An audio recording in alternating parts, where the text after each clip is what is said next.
ಯಮಕನಮರಡಿ ಕ್ಷೇತ್ರದಲ್ಲಿ ಕಳೆದ ಬಾರಿ ಸೋತು ಸುಣ್ಣವಾಗಿದ್ದ ಮಾರುತಿ ಅಷ್ಟಿಗೆ ಅವರು ಈಗ ಸಾಮಾಜಿಕ ಜಾಲತಾಣದಲ್ಲಿ ಲೋಕೋಪಯೋಗಿ ಸಚಿವ ಸತೀಶ್ ಜಾರಕಿಹೊಳಿ ಅವರ ವಿರುದ್ಧ ನೀಡಿರುವ ಹೇಳಿಕೆ ಸಚಿವರ ಅಭಿಮಾನಿಗಳಲ್ಲಿ ಕಿಚ್ಚು ಹೆಚ್ಚಾಗುವಂತೆ ಮಾಡಿದೆ.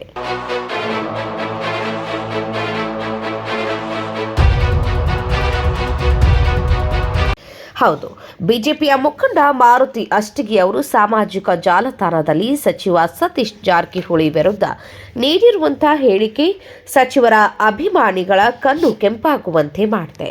ಅಲ್ಲದೆ ಇದಕ್ಕೆ ಪ್ರತಿಯುತ್ತರವಾಗಿ ಮಾರುತಿ ಅಷ್ಟಿಗೆ ಅವರಿಗೂ ಕೂಡ ಸಚಿವ ಸತೀಶ್ ಜಾರಕಿಹೊಳಿ ಅಭಿಮಾನಿಗಳು ಬಹಿರಂಗ ಸವಾಲು ಹಾಕಿದ್ದಾರೆ. ಹಾಗಾದರೆ ಬಿಜೆಪಿ ಮುಖಂಡ ಮಾರುತಿ ಅಷ್ಟಿಗೆ ಸಾಹುಕಾರ್ ವಿರುದ್ಧ ಹೇಳಿಕೆ ನೀಡಿದ್ದಾದರೂ ಏನು? ಎಲ್ಲಿದೆ ವಿವರ?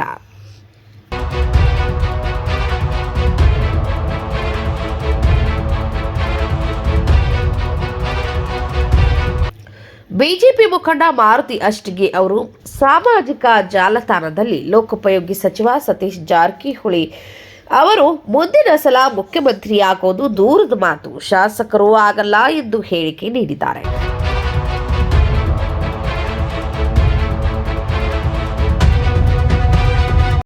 ಇದೇ ಮಾತು ಈಗ ಸಾಹುಕಾರ ಅಭಿಮಾನಿಗಳನ್ನ ರೊಚ್ಚಿಗೆ ಏಳುವಂತೆ ಮಾಡಿದೆ. ಅಲ್ಲದೆ ಸಾಹುಕಾರ ಅವರ ಅಭಿಮಾನಿಗಳು ಸಹ ಸಾಮಾಜಿಕ ಜಾಲತಾಣದಲ್ಲಿ ಬಿಜೆಪಿ ಮುಖಂಡ ಮಾರುತಿ ಅಷ್ಟಿಗೆ ವಿರುದ್ಧ ಸವಾಲು ಹಾಕಿದ್ದಾರೆ. ಇದಷ್ಟೇ ಅಲ್ಲದೆ 2028ರ ಚುನಾವಣೆಗೆ ನಾವು ಕೂಡ ಸಿದ್ಧರಾಗಿದ್ದೇವೆ ಎನ್ನುವ ಮೂಲಕ ಎದುರುತ್ತರ ಕೊಟ್ಟಿದ್ದಾರೆ.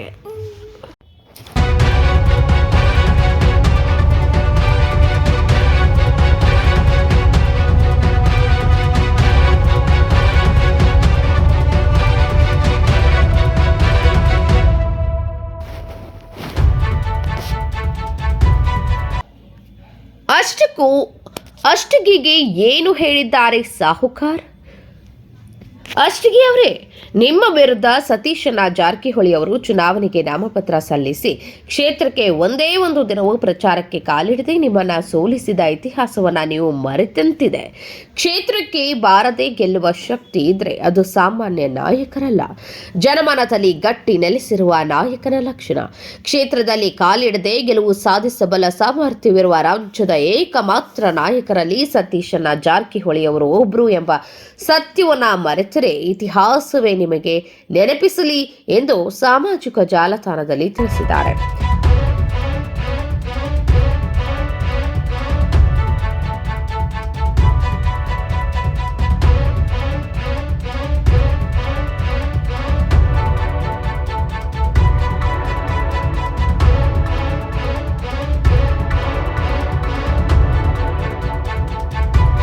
ಮೂರು ಬಾರಿ ಚುನಾವಣೆಯಲ್ಲಿ ಸತೀಶ್ ಜಾರಕಿಹೊಳಿ ಅವರ ಎದುರು ನಿಂತು ಜನರ ವಿಶ್ವಾಸ ಗಳಿಸಲು ವಿಫಲರಾದ ನೀವು ಈಗಲೂ ಹಗುರ ಮಾತುಗಳಿಂದ ರಾಜಕೀಯ ಅಸ್ತಿತ್ವ ಉಳಿಸಿಕೊಳ್ಳಲು ಯತ್ನಿಸುತ್ತಿರುವುದು ಕ್ಷೇತ್ರದ ಜನರಿಗೆ ಚೆನ್ನಾಗಿ ತಿಳಿದಿದೆ.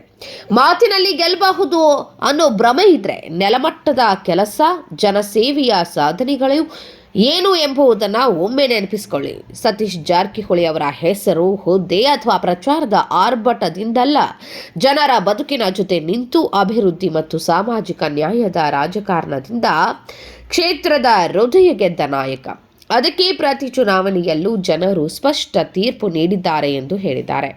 ನಿಮ್ಮನ್ನ ಪ್ರಬಲ ಪ್ರತಿಸ್ಪರ್ಧಿ ಎಂದು ಕೂಡ ಪರಿಗಣಿಸದೆ ಬಿಜೆಪಿ ಪಕ್ಷವೇ ಕಳೆದ ಚುನಾವಣೆಯಲ್ಲಿ ನಿಮಗೆ ಟಿಕೆಟ್ ನಿರಾಕರಿಸಿ ಬೇರೆಯೊಬ್ಬರಿಗೆ ಅವಕಾಶ ನೀಡಿದ ವಾಸ್ತವವು ದಾಖಲೆಗಳಲ್ಲಿ ಇದೆ. ಇದು ಯಾರ ಶಕ್ತಿ, ಯಾರ ಜನಬೆಂಬಲ ಎಂಬುದನ್ನು ಸ್ಪಷ್ಟವಾಗಿ ಕೇಳುತ್ತದೆ. ಹೀಗಾಗಿ ಹೇಳಿಕೆ ಕೊಡುವ ಮೊದಲು ಇತಿಹಾಸ ತಿರುಗಿ ನೋಡಿರಿ. 2028 ದೂರವಿಲ್ಲ. ಬನ್ನಿ ಜನರ ಮುಂದೆ ತೀರ್ಪು ಪಡೆಯೋಣ. ಜನರ ನ್ಯಾಯಾಲಯದಲ್ಲಿ ಯಾರು ಬೇಕು ಯಾರು ಬೇಡ ಅನ್ನೋದನ್ನ ಯಮಕನಮರಡಿಯ ಜನ ತೀರ್ಮಾನಿಸುತ್ತಾರೆ. ಅಲ್ಲಿ ಮಾತಲ್ಲ ಮತವೇ ಉತ್ತರ ನೀಡುತ್ತದೆ ಎಂದು ಸತೀಶ್ ಜಾರಕಿಹೊಳಿ ಅಭಿಮಾನಿಗಳು ಸಾಮಾಜಿಕ ಜಾಲತಾಣದಲ್ಲಿ ಬಿಜೆಪಿ ಮುಖಂಡ ಮಾರುತಿ ಅಷ್ಟಿಗೆಗೆ ತಕ್ಕ ಉತ್ತರ ನೀಡಿದ್ದಾರೆ.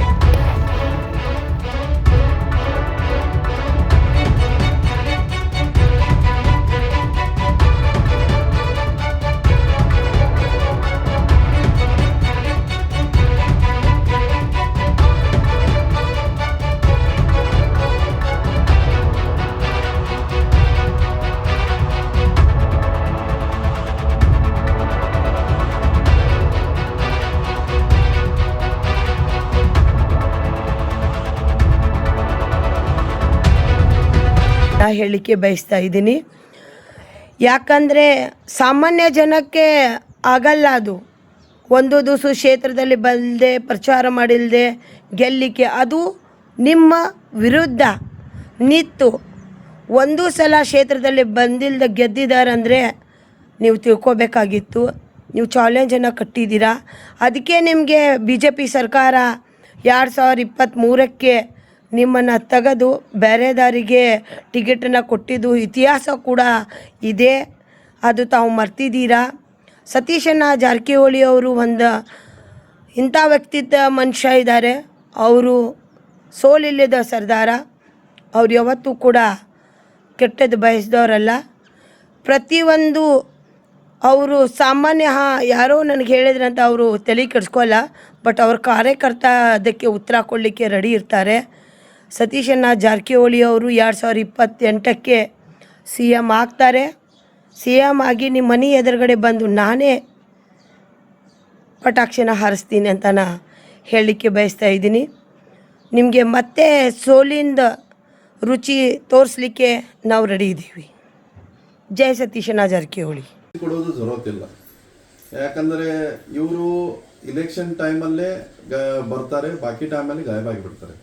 ಯಾಕಂದರೆ ಈಗ ನಾನು 2-3 ವರ್ಷದಿಂದ ನೋಡ್ತಾ ಇದ್ದೀನಿ, ಅವರು ಎಲ್ಲೂ ಇಲ್ಲ, ಗಾಯಬಾಗಿದ್ದರು. ಆದರೆ ಈಗ ಒಮ್ಮೆಲೆ ಪ್ರತ್ಯಕ್ಷರಾಗಿದ್ದಾರೆ. ಯಾಕಂದರೆ ಈಗ ZP-TP ಎಲೆಕ್ಷನ್ಗಳು ಬರ್ತಾವಲ್ಲ, ಅದಕ್ಕೆ ಫುಟೇಜ್ ತಗೊಳ್ಳೋ ಸಲುವಾಗಿ ಅವ್ರು ಬರ್ತಾರೆ. ದಯವಿಟ್ಟು ಅಂಥವ್ರಿಗೆ ನೀವು ಸ್ಕೋಪ್ ಕೊಡೋದು ಜರುತ್ತಿಲ್ಲ. ಯಾಕಂದರೆ ಸತೀಶಣ್ಣ ಜಾರಕಿಹೊಳಿ ಅವರು ಏನು ಕೆಲಸ ಮಾಡ್ತಾ ಇದ್ದಾರೆ, ಯಮಕನಮಂಡಿ ಕ್ಷೇತ್ರ ಅಷ್ಟೇ ಅಲ್ಲ, ಬೆಳಗಾವಿ ಜಿಲ್ಲೆ ಹಾಗೂ ಕರ್ನಾಟಕದಲ್ಲಿ ಎಲ್ಲ ಜನರಿಗೆ ಗೊತ್ತಿದೆ. ಯಾಕಂದರೆ ಮೊದಲು ನಮ್ಮ ಬೆಳಗಾವಿ ಜಿಲ್ಲೆಯಲ್ಲಿ ರೋಡ್ ನೋಡಿದರೆ ಏನಪ್ಪ ರೋಡ್ ಇದು ಅನಿಸ್ತಿದ್ದು.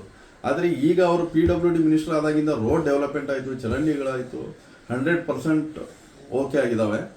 ಇಂಥ ಒಳ್ಳೆ ಕೆಲಸ ಮಾಡೋವರಿಗೆ ಬ್ಲೇಮ್ ಮಾಡೋರನ್ನು ನಾವು ಯಾರೂ ಜನ ಮೆಚ್ಚೋದಿಲ್ಲ. ಯಾಕಂದರೆ ಇವರು ಬೇಕಾದಲ್ಲಿ ವಿಡಿಯೋ ಮಾಡಲಿ, ಹೀಗದಾರೆ ಹಾಗಾದ್ರೆ ಅಂತ ಹೇಳ್ರಿ, ಅದನ್ನು ಯಾರು ಜನ ಮೆಚ್ಚೋಲ್ಲ. ಯಾಕಂದರೆ ಒಳ್ಳೆ ಕೆಲಸ ಮಾಡೋರಿಗೆ ಜನ 100% ಸಪೋರ್ಟ್ ಇರ್ತಾರೆ.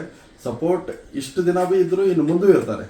ಅದೇ ರೀತಿ ನಮ್ಮ ಉತ್ತರ ಕರ್ನಾಟಕನ ಡೆವಲಪ್ಮೆಂಟ್ ಮಾಡೋ ಸಲುವಾಗಿ ನಮ್ಮ ಸತೀಶಣ್ಣ ಜಾರಕಿಹೊಳಿ ಅವರು ಫುಲ್ 100% ಶ್ರಮ ಪಡ್ತಾ ಇದ್ದಾರೆ. ಅದೇ ರೀತಿ ಮುಂದೆ ಉತ್ತರ ಕರ್ನಾಟಕ 2028ರಲ್ಲಿ ಅವರು MLA ಆಗಿ ಮುಖ್ಯಮಂತ್ರಿ ಆದರೆ ನಮ್ಮ ಉತ್ತರ ಕರ್ನಾಟಕ 100% ಫುಲ್ ಡೆವಲಪ್ ಆಗುತ್ತೆ. ಅಂಥವ್ರಿಗೆ ನಾವು ಸಪೋರ್ಟ್ ಕೊಡೋದು ನಮ್ಮ ಕೆಲಸ.